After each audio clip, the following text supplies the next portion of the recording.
Welcome to New Mommy at 40, a honest, informative, and non-judgmental podcast for those navigating to and through parenthood in their 40s. This week, we get a reflection of becoming a mother at 40 from my friend Tamara Montana. She is now in her 50s to the mother of a beautiful 15-year-old, and I can't wait for you to hear her journey and what she's learned so far. But before we get into it, please subscribe, follow wherever you're listening to this so you don't miss a single episode. All right, let's get into it. It didn't happen in my 20s. Who cares? Now I've got all this fancy wisdom to share. Hey, I've got this baby, you're getting the best of me, 'cause I'm a new mommy at 40. Tamara became a mother at 40, and since then, she has been shattering single mother and older mother stigmas left and right. Now in her 50s with a 15-year-old, she shares of her journey of becoming a mom, the sacrifices, the heartbreaks, and commitments she's made into growing a great kid. What I love about this episode is the perspective she has 15 years later and literally watching the fruits of her labor blossom into this beautiful young woman she's been raising. Tamara is a manifesting powerhouse. I hope that she inspires all of us who are new older mamas or mamas to be that the possibilities are endless and age alone is limitless.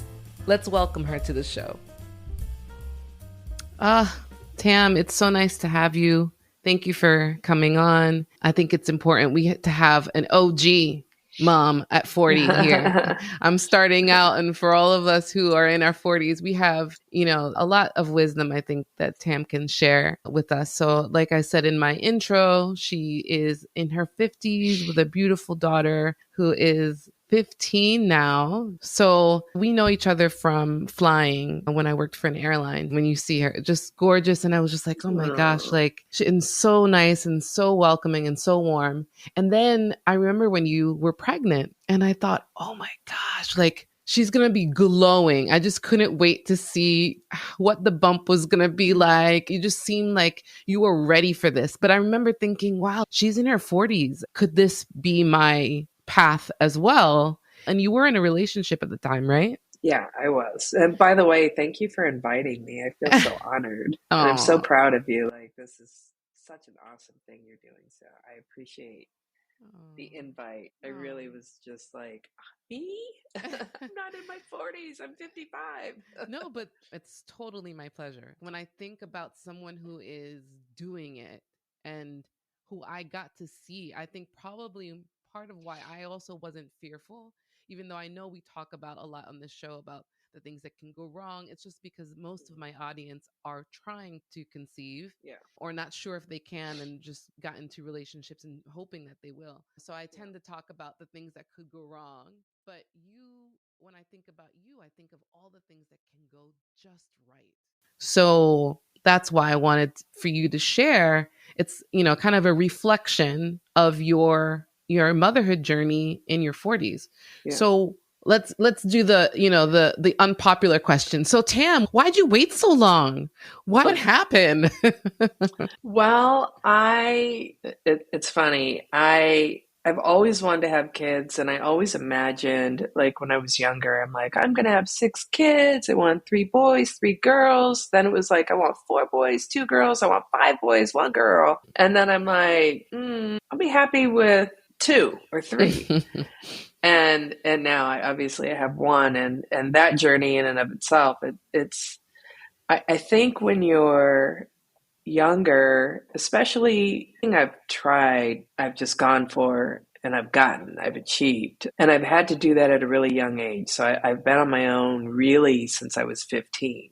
And at 15, it was my goal not to get pregnant or have kids early. My mom had me at 19. And it was always my goal to, I said, okay, 25, I'm going to have kids. And then 25 came and I knew I wasn't ready and I was into my career. I worked in film and television as an executive assistant for 13 years for the biggest producer in Hollywood. I worked for heads of studios like Sony, Fox, DreamWorks. And so I was really into my thing and I was having fun. I was single. I was in LA. I had traveled to, by the time I was 25, I'd been to 30 countries because Wow. I said I was going to do things differently and break that generational curse of getting married, having kids, being home, never, I wanted to live my life. And I didn't do the college route. I traveled and then I got lucky and I got a great job. So I was really focused on that. And I've always been the type of person to kind of say, okay, I'm going to do this at this age. I'm going to make this happen, do that. And it all fell into place. And when I was 38, I wanted a baby and I didn't have the relationship. And it got to the point where my best friend and I were like, well, let's start checking out these sperm banks. Maybe we'll just have kids and raise them together and, we could do this. And I'm like, yeah, you get to pick like the eyes and, the IQ factor. And, I could pick someone. I want tall kids, and I really was, excuse the term, batshit and like thinking, oh, I'm going to do this, and I was just like, I'm going to do it. I want a baby and I'm not about trapping anyone, Right. or surprise, this is not me or my thing or forcing anyone. I'm not one to force it. So my daughter's name is Lola Valentina. I met her dad actually on the plane. He's the only person I've ever dated. Like I've never dated a coworker, never gave my number to passengers or anything like that. It was just really weird. And I met him. I just had this feeling like he wasn't my type at all. And I'm one of those people that truly believes that my daughter picked her father and picked me. Yeah. Like, I just feel like we were 1,000% supposed to come together to have her, Yeah. And we met, and as soon as we started talking, right off the bat, like getting to know each other, I said, listen, I'm trying to have a baby. So if you're not, now's your time to turn and run. Like within the first conversation. The beauty of wisdom, right? The beauty of age, where you just can like cut through the red tape and say exactly yeah, what you want. That's it. And if you're not down, peace, nice meeting you. But this is my focus. This is my goal. I want to have a family. And I had said, I was looking at sperm banks and we started doing the research and, just kind of filtering through all of that. And he's like, oh yeah, I want to have a family too. And it was kind of a whirlwind thing for us. And we started dating right away. The attraction just was there, even though he wasn't my normal attraction. And within 3 months, I was pregnant. Wow. And that's kind of how my life went, where I said, okay, I'm going to do it. I'm making it happen. So it sounds like you have a really strong connection to your intuition. You always have. And also with what you were saying in terms of your upbringing, you had a lot that you just knew that you did not want to be. You were very focused on creating a life for your, on your own and for yourself. Speaking of creating your life, what was that pregnancy like? The first 90 days, I just knew I was doomed. And I knew that my whole pregnancy was going to be 9 months of throwing up and really not like I would be on the plane and I just wanted to stab passengers in the eye for smelling and having bad breath and opening the bathroom door near me, and I just wanted to throw up all over the galley, and I was miserable. And people were like, oh, don't worry, it's your first trimester. I said, listen, I can't win the lotto, but I'll be the one person that's sick for 9 months. And I'm like, God, please just rescue me from this. And sure enough, like on my morning 24-hour-a-day sickness completely stopped and went away. Oh, thank God. So that was hard. The first 90 days, and I hate throwing up. I'm not. I don't think anyone likes to. Yeah, I don't think anyone likes it, but I mean, I can't even see it, smell it, be around it, and I just was dying the first 90 days. Day 90, from then on, it was incredible. It was a cakewalk as far as how I felt, being excited about it. I had no weird cravings, didn't have any desire to eat any junk food. I pretty much, especially the first 90 days, I was living off of like peaches and watermelon and raw vegetables. I couldn't even have salad dressing. To look at it made me just want to get sick. So I had a really healthy diet and I worked out Well, during if you my know, Tam's always like worked out and she's always looked fantastic. But were you a vegan prior to this, or did you become vegan after Lola? I became a vegan about a year after Lola, but I was vegetarian on and off almost my whole life. Okay. When I was 10, I told my mom, I came home, I said, I'm not eating anything with a face on it. That's it. And I went vegetarian. Ended up being like vegetarian for a year. And I was vegetarian through most of my 20s, and it always seems to be like a hot wing or chicken wings that dragged me back in. Yes, Um, it's that bird, that yard bird gets everyone, girl. It's the yeah, so hardest thing to give up. I became vegan. I think Lola was like a year old. I became vegan, and I think my daughter was kind of naturally born vegan because when she started eating at 4 months, I would, I'd make like turkey spaghetti instead. She never wanted to eat meat, and I would take like the little meatball and put it on the fork and wrap the spaghetti around it. I'd give it to her, and I'm like, oh, cool, she ate it. At the end, she would like pull the piece of meat out of her mouth and hand it to me like she didn't Really? want it. So when I was considering going vegan and I thought about all those times that she did that where she just did not want to eat meat, I'm like, cool, maybe I'm supposed to do this. Yeah. And my daughter was vegan almost her whole life until this year, and now she eats everything except for pork. She decided this year, she's like, I want to eat when we travel. I want to eat what Mm. locals eat when we go to Vietnam or we go to Cuba or we go here or there. I want to eat what they eat. Well, She you goes to just Antigua in the summers and wants her chicken. I get it. I get it. But you bring up something really cool that I wanted to talk about was, all that the life that you and Lola have been able to live based on you following your intuition in terms of your career Yeah. now. And I think you probably would have wanted to do that anyway, even if you weren't in this industry, you still probably would have done that. But Yeah. before we get into the life that you and Lola have been living, you have a very interesting birth story of how you gave birth to Lola. You shared it in just so chill. Like if you haven't gotten a sense of who Tam is, I mean, just see how like relaxed she is. So this is how she gave birth to Lola. Please share. Well, so my gynecologist's office is called Women Partners in Health. It's all women. There's no men at all. That's what I wanted. Yeah. So for my birth, I knew that I wanted her to come out. I love Bob Marley, listening to Bob Marley.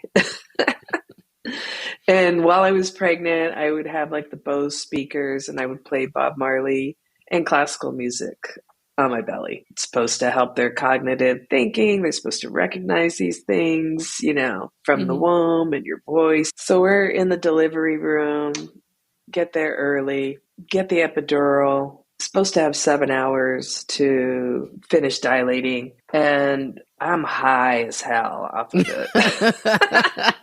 I'm high as hell off of the epidural. Epidurals are great, by the way. And so I'm like, hey, I need more drugs, to the nurse. She's like, what? I said, I need more drugs. I can feel it. She's like, no, you don't need more drugs. I'm like, I'm telling you, I can feel it. I said, it's down there. This is probably like within like 45 minutes after I had the epidural. And she's like, well, we can't give you more drugs. And if we do give you more drugs, we got to do it now because you can't have it too close. So she looks down there and she's like, oh my God, I see hair. And I'm all loopy and I look at her down. What is she talking about? She can see hair. And you can edit this out later. And I'm like, I know I freaking shaved down there. Did I miss a spot? What is she talking about? Oh, I'm not. And I'm she's not like, editing that. no. Yeah. And I'm looking at her dad like, like, there's no hair down there. This is a clean birth. And so she's like, the baby's head, there's hair. She's like, don't sneeze, don't push. And I'm like, I told you I could feel it. She's like, you're not supposed to dilate for 7 hours. My doctor had gone off to take a shower, Oh my gosh. and she's like, you just got to wait. And I'm like, and I had been playing Bob Marley, and I'm like, wait a minute. So I'm like hamming my makeup because I'd seen pictures, and I'm not naming names, of certain people that took pictures right after they gave birth, and they look like hell. And I'm like, hand me my makeup bag. So I'm That's the high. I Latina. put The my Latina makeup and on. the Latina had to have her makeup.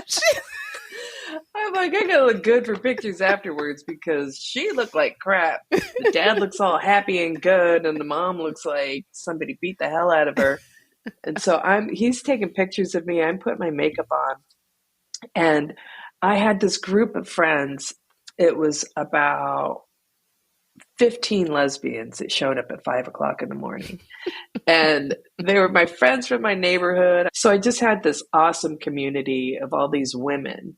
And these women showed up for my birth. So they're there. And my girlfriend, Linda, the one who I had first met, was a photographer. So she's taking pictures of me putting my makeup on, everything. My doctor runs in. She's got wet hair. And she's like, what is going on?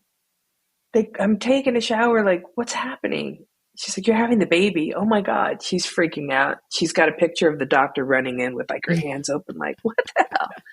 Well, this dude, this brother, he walks in. He's about 6'4", 6'5", easily 300 pounds. He looked like a defensive lineman for whatever football team. And I'm like, what are you doing in here? And then he hears a Bob Marley. He's like, hey, nice. Who brought the Bob Marley?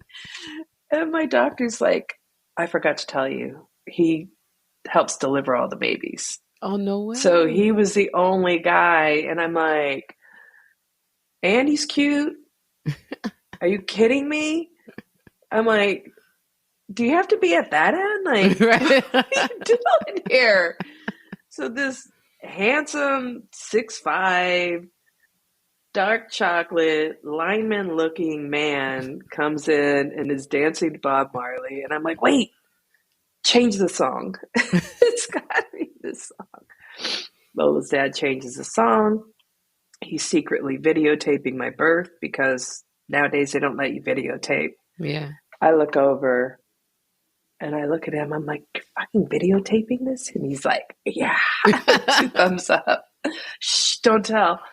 And I'm like, oh, okay. She came out in 9 pushes. Wow. Wait, what Like, was the song? What was the song that you played? I can't even remember, but I have it on videotape somewhere.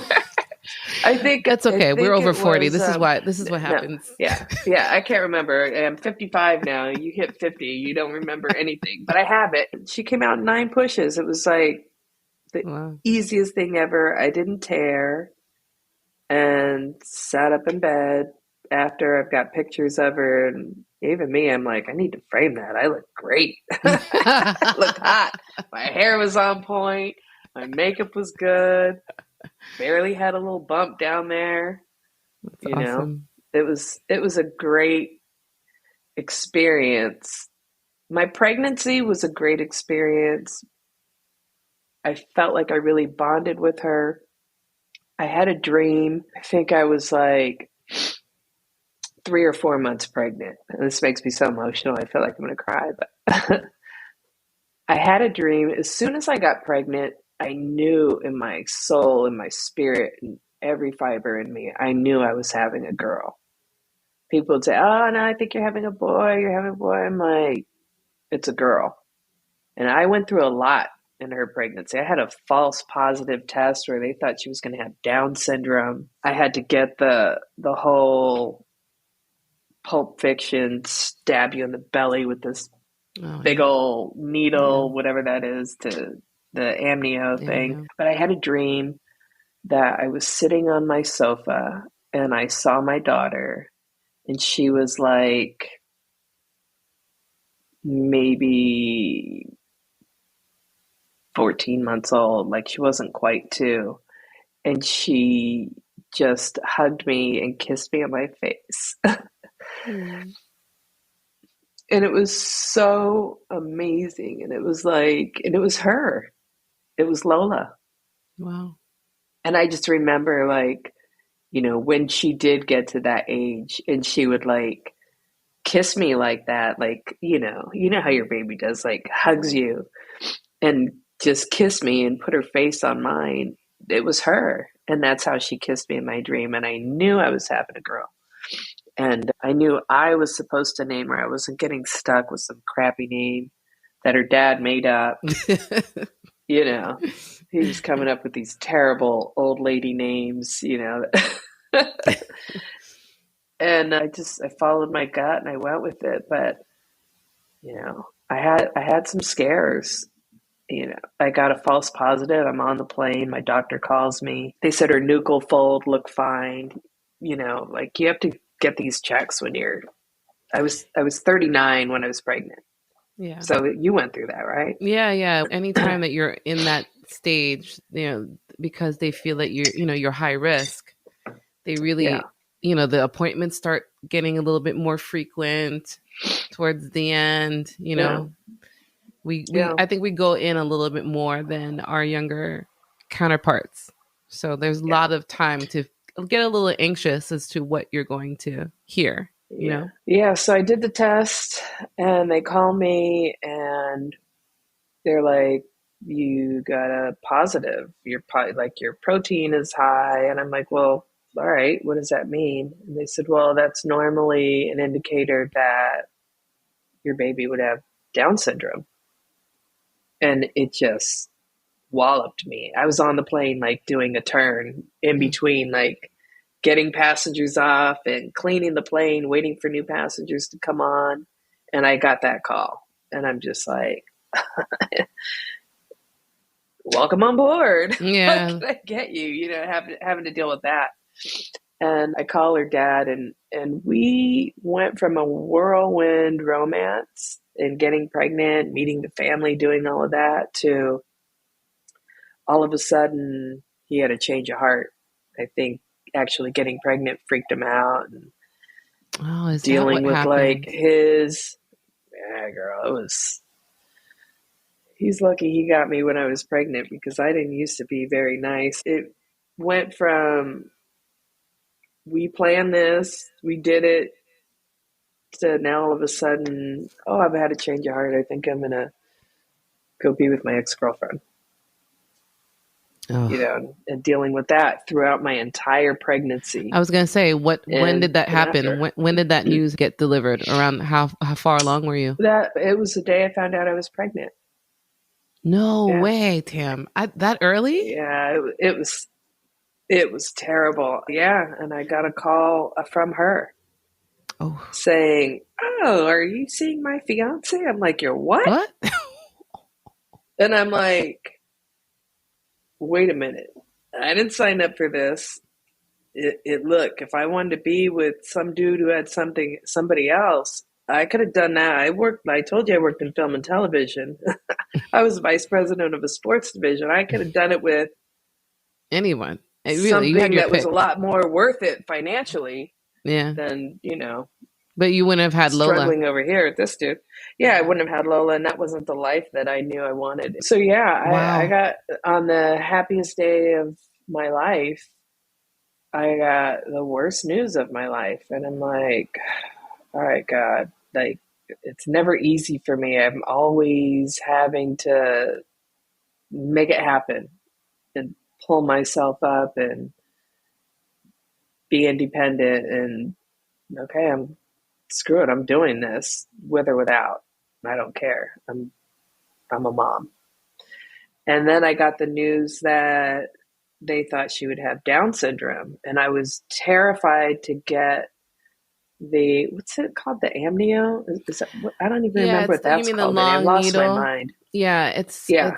it's an amnio. So for anyone who doesn't know, and again, we're not experts on this show, so I encourage everyone to kind of look on your own, look this up. But basically, there's a certain age range, usually in advanced maternal age, where it's suggested to have a little bit more of a thorough exam that Yeah. actually it's a needle that goes into the amnio, the sac, and test the liquid there, to Yeah. just test for more if there are any other complications that they should be aware of. It's Well, it's that's how they elect used to do it. Now it's a lot easier. They don't do they all don't of that now. yeah, they don't do it the same And way they do it anymore. earlier. They do it earlier. They And don't do at it the the same. time. Yeah, go ahead. Yeah. And you don't have to do it. But here's what I said. I said, listen, I don't like surprises. Mm-hmm. And If my child is born a special needs child, I'd rather have a special needs baby than no baby at all. And Mm, who's to say I'll get another chance? right. And I started doing my research, like, what are the available options for special needs kids? How do I do this? And her dad was at the time, he was trying to convince me, oh, life is hard enough. We shouldn't have it. And I'm like, I'm going to do this. You're in or you're out, period. And it was right before my 40th birthday that I found all this out. And so I needed a break. And for my 40th birthday, I said, all right, I'm going to fly over to France. My best friend, it's now been 30 years, and my hairdresser, he had moved back to France to take care of his parents. I still hadn't had the amnio. So I go over, and Jean-Marc picks me up. We spend a day in Nice. Then the next day we head out to his family's house. I get out of the car and I forgot that his parents had adopted a bunch of kids, like throughout his life. Here come 3 kids with Down syndrome Mm. to meet me. The 4th kid had spina bifida, who had a wheelchair. And the 5th kid, she had to have like a tap in the back of her neck because her brain constantly built up fluid. Fluid. And so she had like a really enlarged head. So they have all of these severe issues. And his parents, they've both passed on, but they've adopted more kids and were awarded by the president of France for adopting like over 30 kids over there over like a 50-year Wow. span.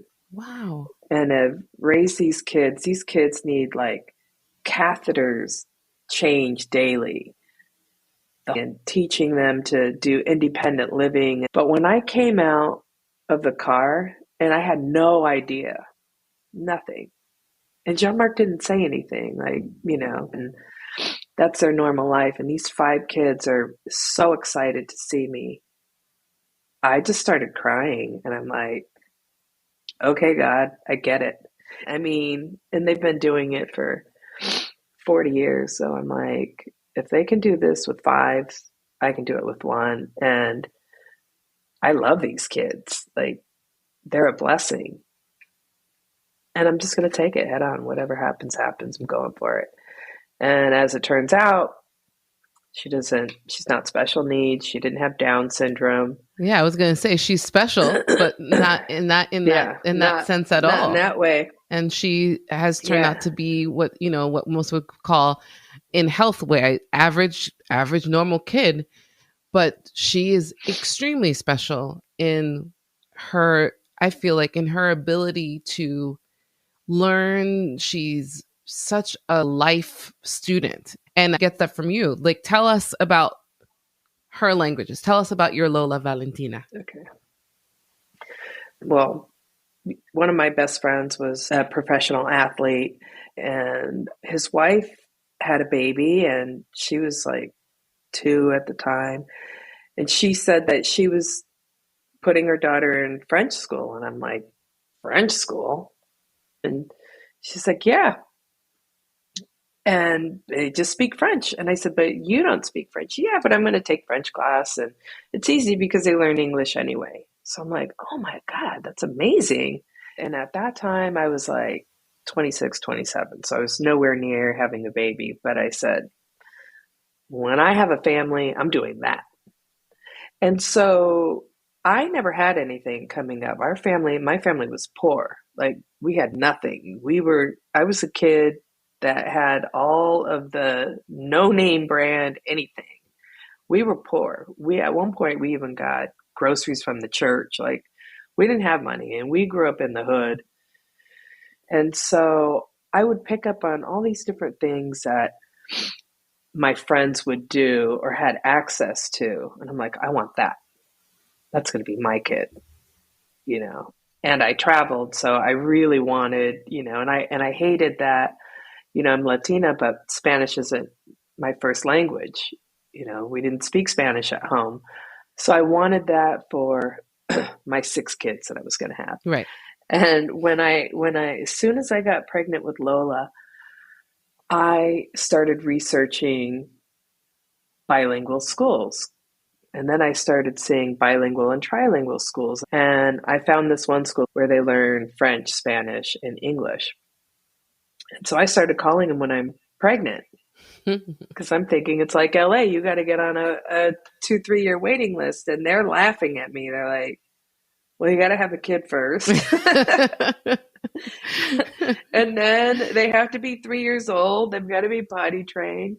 I said, all right, well, I'm just going to keep calling you and checking in because I want my child to go to school here. And that was a 30-minute drive from where I lived, but I didn't care. Right. She was going to that school. So when she was 2, I started calling them because I'm like, I'm getting her in there early. They have a preschool and she's going to be potty trained. She was potty trained right before, like she was potty trained at 18 months. Oh, wow. So I pop up with her. I'm like, she's taller than your 3-year-old. She's potty trained. And I think she could pass for 3. And they were like, and they met about it. They were going to let her in because she was potty trained. They're like, she should wait because her cognitive learning and everything, like, wait until she's 3. Take my money. Here's my deposit. She was old enough to go. She went. And before that, well, since they wouldn't take her at 2, I put her in a Spanish immersion preschool. So she was going there speaking Spanish. Then she started the French schools. I was paying more for her tuition than I was for my mortgage. And I made her dad pay half. By this time, we're together. We get through all of the mess, all the crazy relationship crap I had to go through while I was pregnant. And when she was a baby, I got the baby signing time. So she knew baby sign language and could tell me when she wanted to eat or whatever at 4 months. Oh, yeah, it's so helpful. And there's a little after school Mandarin program that I found and I put her in. And then I found a better one. So my daughter speaks 4 languages fluently. And Mandarin and French are her best. And she can sing in Korean and Japanese because she likes K-pop. Wow. And she's, trying to teach herself. She just started actually last month. She said she wants to learn Portuguese, and it's similar to Spanish. And one of her little favorite language teachers speaks Portuguese as well. So she started teaching herself Portuguese. Wow. And she's a pilot. Yeah. She's a pilot, folks. Wait, just hold on. She's a pilot, folks. How old did I tell you she was? She's 15. She's going to be 15. Next month. I mean, what I'm hoping to capture for anyone listening is none of this came easily, but with foresight, with intuition, determination, you really did everything that you could do to make it work. So what do you think, when, looking back at your whole motherhood experience in your 40s, what was the biggest sacrifice you think you had to make in raising Lola? Were there any? I guess you could call it a sacrifice, but to me it was a no-brainer. But that was dating after her dad and I went our separate ways. And I was really looking forward to having my alone time with her when we were alone and just spending that quality time with her. And I thought about this a lot today, and I think it's important to say that, especially when you're trying to have a baby, you never expect to get married with a divorce that follows. Right. You think, it's till death do us part. But one thing's for certain is having a baby is till death do you part. And it's for better or for worse, because the day I found out I was pregnant and I got banged over the head with all this stuff, and I wanted to share this hurtful and painful time that I went through, because there is a light at the end of the tunnel. Mm. And for a lot of people, you don't really consider that when you start out. You don't think that the worst things could happen.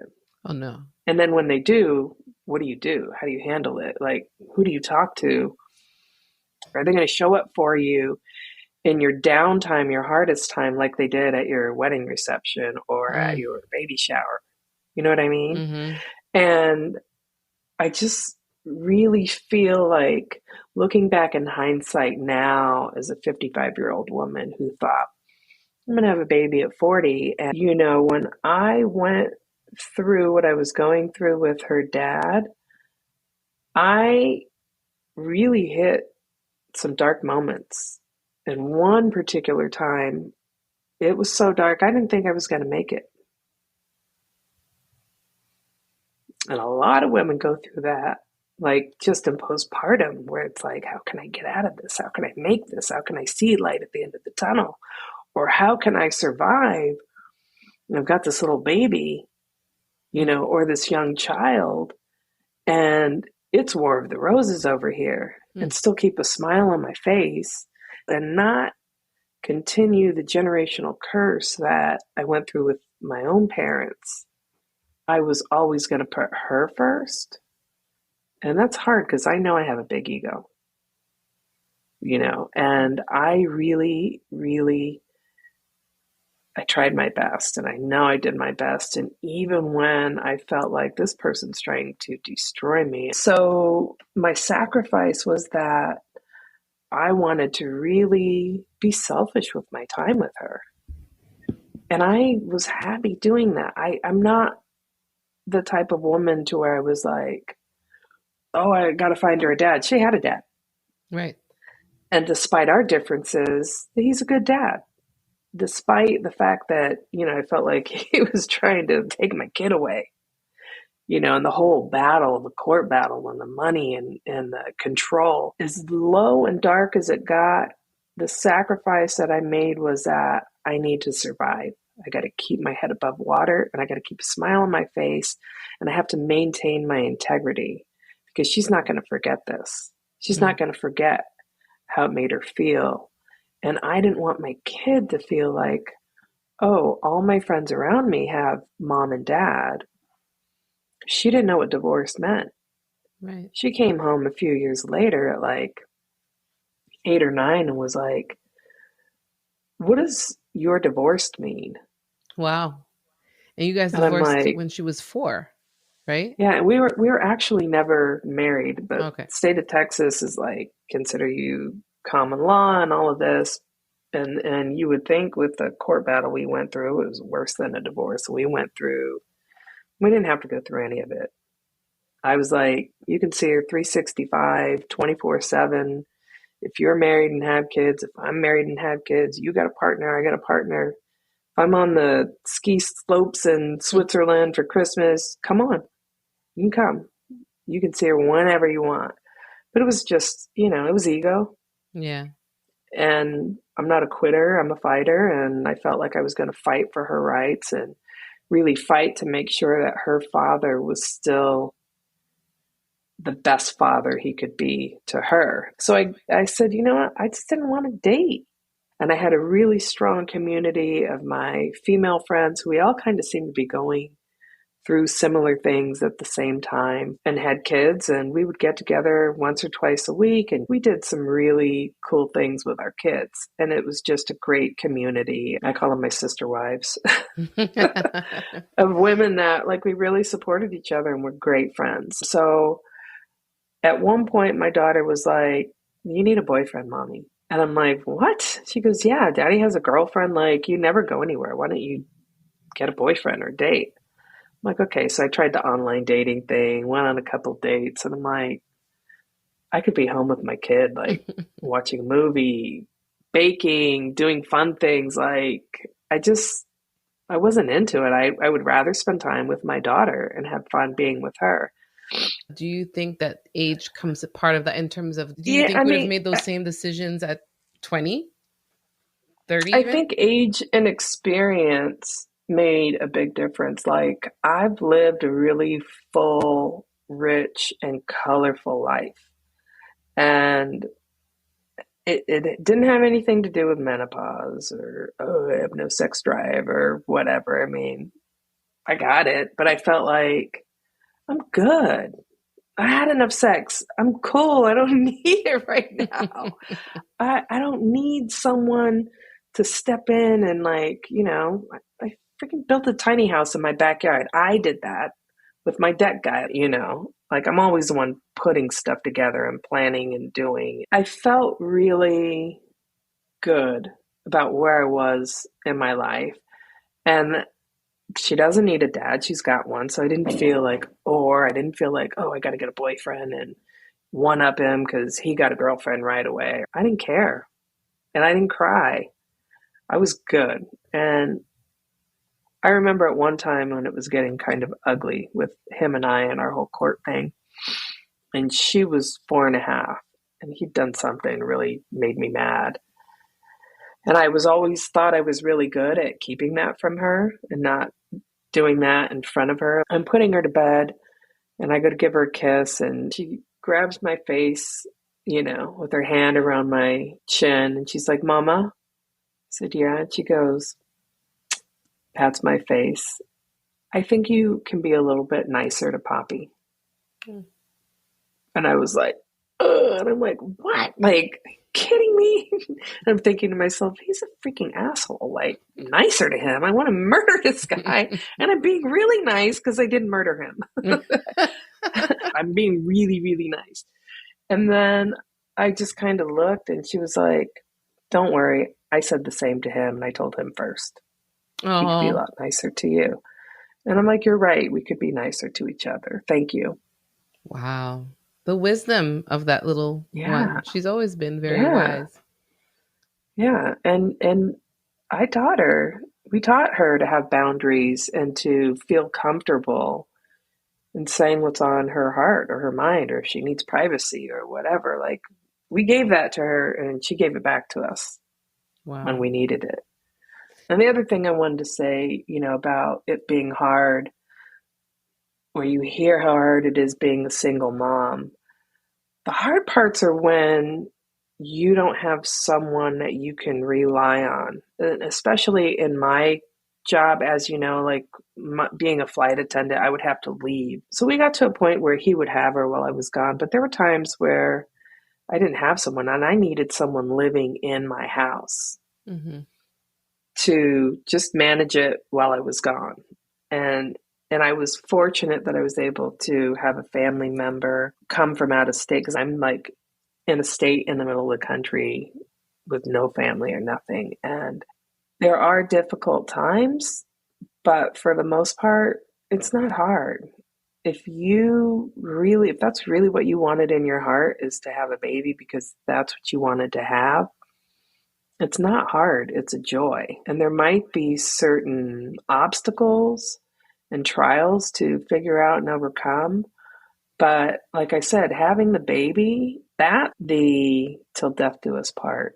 Mm. That's the for better or for worse. Because when I was like, oh, I want to have a baby, I want to have 6 kids, da da da da, and then I find out I'm pregnant, and they're like, oh, but your baby might have Down syndrome. When you think of what's the absolute worst, and having a baby with Down syndrome there's nothing wrong with that, but what's the worst case scenario for my child with her disability? Then am I okay? Is it okay then when you ask yourself, like, is your ego okay? Because you might not have, to what the whole planet thinks is prettiest kid on the planet, smartest kid on the planet, or maybe you might be nonverbal or whatever. And how can you get real honest with yourself about that and know that you're in it for the love? And I think that is your saving grace. That's your rescue, no matter how bad things get around you. If your partner leaves you, if your partner drops dead unexpectedly, or your house burns down around you, if you have that, you can do anything.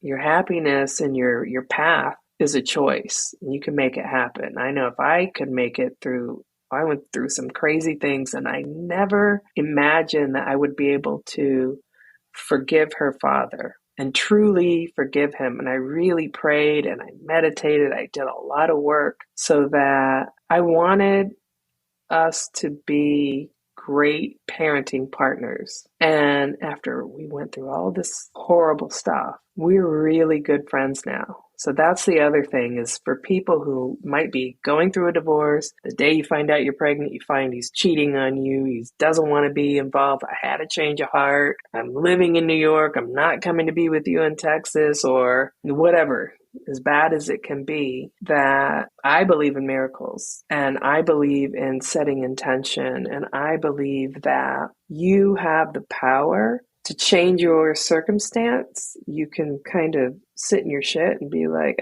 he's terrible, I hate him, and just end it at that. But you have the power to be a better person. And when you think your heart has just been chinked away and there's no shred left of your heart, there is. And if it can get better for me and we can become friends and we help each other and we genuinely love and care about each other, and he's had 2 kids and moved on with his life, but he's family for life. That's awesome. And, I think also your kid, like you said, even at 4, to come and say that, I want both of you to be nicer to each other.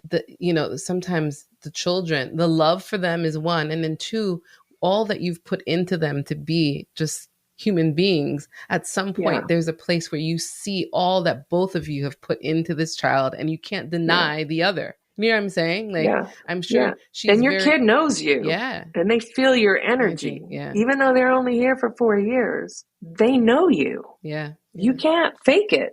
They know, they feel when you're not happy. Yeah. Well, that's why you have so many kids that are like, Dad, Mom, I have to talk to you. I think you're both better off when not together. I have a friend like that too. Her kids came up to her and said, you don't have to do this anymore. Like, I think you'd be happier. Like on your own. And it was really a shock to hear from them, because they thought they were doing a really good job of kind of pretending faking the funk, and you're not. And it was a relief to hear from them. Yeah. And so back to the whole thing on what's divorced. So she comes home, and now we were already in a pretty decent place. Every year for Christmas, he'd go with us to get our Christmas tree, but he had another Christmas tree he had to go get, with the new family, and he'd show up. So I put him on my flight benefits because he moved away from Texas to Miami now, and I'm in Texas. And I said, listen, you got to show up, because if you don't show up, like, I want you to have your 14 days a month. If you don't show up, then it's all my time. Mm-hmm. I'm giving you my flight benefits so you can come and see your daughter. And he owned his own business, so he works from home. So he has that flexibility to not be in an office. So I put him on my flight benefits. I let him stay in my house because it's better for her. Mm-hmm. I'm not there. I could care less. And she gets to be home in her room with her dogs. Her dad takes her to school, picks her up from school, cooks her dinner, takes her to all of her events. And I do the same. And when he goes back to Miami. So she comes home and she's like, well, what's divorce? And I said, well, where'd you get that from? She goes, well, so-and-so said, is your mom and dad coming? And I said, no, my dad's in Miami. And he's like, well, what's he doing in Miami? And she said, well, he lives there. And he goes, oh, I'm sorry, you're divorced. And she goes, what does that mean? And I said, well, he's saying he's sorry because most parents, when they get divorced, they're not friends. I said, but they don't like each other, or, their dad lives in one place, their mom lives in the other, and the dad doesn't get to come to the house or stay there and spend the night or take you to school, or, I said, do you feel those things? She was like, no. So I'm like, okay, so we're not like normal people that get divorced, because we actually like each other and we have a lot of fun, or we'll go to dinner together. And I think he's saying he's sorry because most people aren't as happy as we are when they're not together. It's perspective. And it's a lot of people. Yeah. I mean, it must have been a really weird concept to be introduced to, because she doesn't have that situation. Oh, you're divorced. And I'm like, what? She's like, is that a disease? Sorry. Poor baby. Yeah. I wanted to ask you, so as a 40-year-old mom now, in the beginning stages of it, there are things that I feel like I'm not going to forget, but In hindsight, you can tell me. So we're going to do rapid fire, what my issues are right now, and you at 55, and I'm going to be 40, Sure. 45. Tantrums. Do you remember the tantrums? Yeah. How you feel about them now? They weren't that bad. Yeah. But They were are you worse. saying this because you don't really remember all of them? You really remember? No. I Really? remember them. Yeah. And I don't hit my kid. Yeah. But she's been popped 4 times in her life. But she remembers those 4 times. And once she was really little and she just showed out. And she would do that a lot when her dad was there. And I knew from day one, I said, listen, she's got you wrapped. You need to work this out because she doesn't behave like that with me. Like, you take her to the restaurant. I'm like, nobody wants to see your kid running around the damn restaurant. People are at the restaurant. They're trying to get away from their kids. Right. Like, what are you going to do when she's 5? Yep. We have to behave, smart enough to behave, or we're not coming here. Boom. And so that's it. Like, but she didn't have a lot of tantrums. I didn't really go through the terrible 2s or terrible 3s because I'm the kind that, like, you're going to throw a tantrum in the grocery store, I'm walking away and leaving you. And I'm walking down the thing and looking around the corner, yeah, she'll come find me. She'll figure it out. We're not doing that, And the one time she did was with her dad and she got popped. And I looked at him and I said, and you can get it too. We're not doing that in public. any like accidents that happened, like I'm talking about before 10, like hurt herself or whatever, that you just thought you were going to lose it. But in hindsight now, like, how does it feel now? Now you're like, it's fine. She only had 1 major accident and it wasn't on my watch. Thank God. Ha ha, hee. I'm not the bad parent. Her dad had just moved out and I have this thing. It looks like a merry-go-round horse carousel thing. Well, this is like a rocking thing and has that metal pole.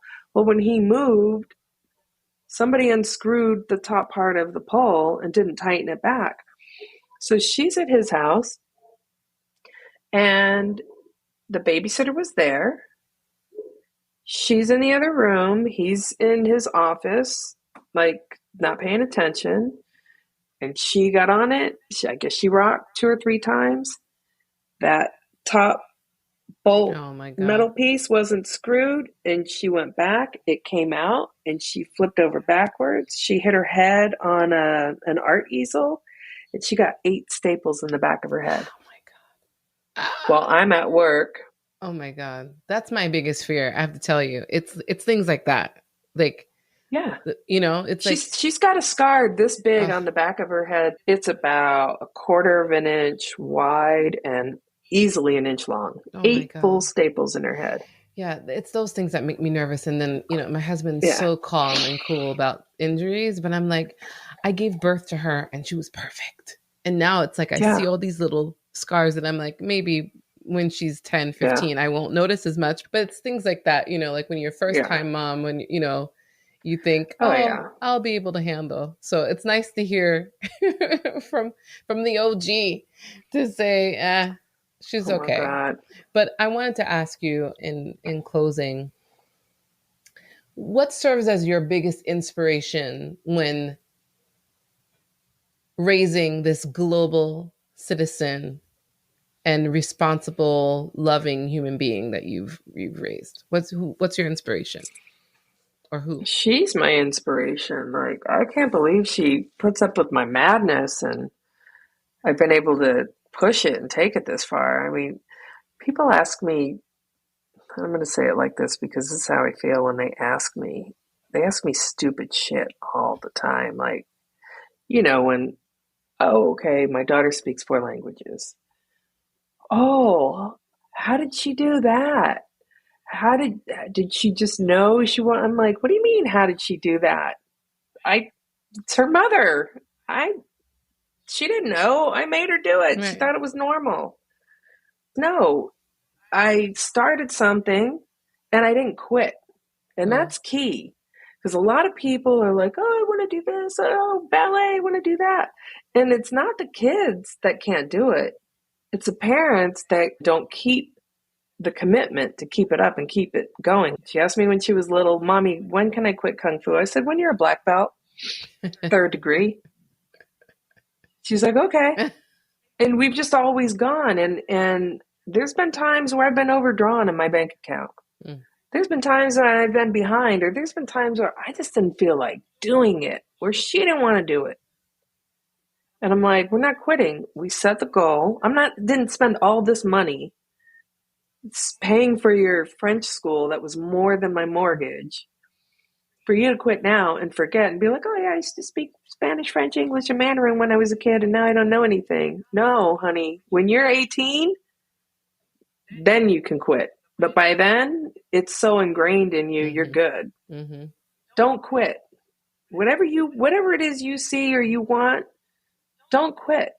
If you get a little pushback from your kid, don't quit.